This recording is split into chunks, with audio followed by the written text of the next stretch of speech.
दोस्तों, पहलगाम की भयंकर आतंकवादी हिंसा के बाद भारत का जो रुख था, उसके बीच दौरान यहाँ की मीडिया ने एक बहुत बड़ा खतरनाक, भयानक, नफरत भरा काम किया।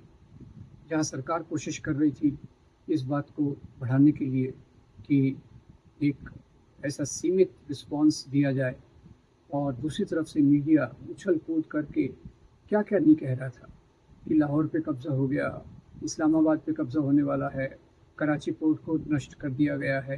और ये सब चीज़ें जब ये कह रहा था, उसके पास उसका कोई सबूत, कोई आधार नहीं था। आज हमारा, जिसको मेन स्ट्रीम मीडिया, मुख्य धारा का टेलीविज़न मीडिया कहते हैं, वो इतना घृणित तरीके से गिर गया है टीआरपी के पीछे और अंधे उन्माद के पीछे कि वो सच और झूठ के बीच में फ़र्क भी भूल गया है। जो उसकी कल्पना में होना चाहिए, उस बात को वो ज़ोर से फैलाता है और इस आधार पे एक ऐसी चीज़ को खड़ा करता है जिसका सच्चाई से कोई लेना देना नहीं है। सच्चाई से लेना देना नहीं है एक बात, और दूसरी तरफ जनता के बीच में ऐसा उन्माद पैदा करता है जो बहुत निंदनीय काम है।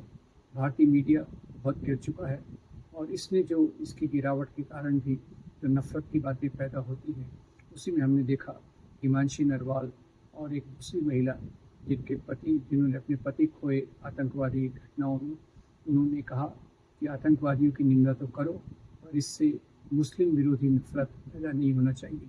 उनको ट्रोल किया गया, और भारतीय सरकार के जो स्पोक्स पर्सन थे, जिन्होंने सीज़ फायर की घोषणा की एक ऑफिशियल तरीके से, उनको भी बहुत गंदे तरीके से, उनकी बेटी और उनको गंदे तरीके से ट्रोल किया गया।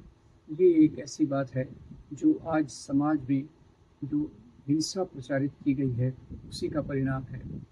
हमें इस प्रकार के मीडिया का बायकॉट करना चाहिए, और जो मीडिया सच के आधार पर, सच्चाई के आधार पर देश में सही खबरें दिखाते हैं, उसी के आधार पर हमें देश को आगे बढ़ाना चाहिए। ये मीडिया तो देश की तबाही के लिए खड़ा है, देश में नफ़रत फैलाने के लिए खड़ा है, नफ़रत और उसके आधार पर हिंसा फैलाने के लिए खड़ा है, जो हमारे लिए बहुत चिंता का विषय है। धन्यवाद।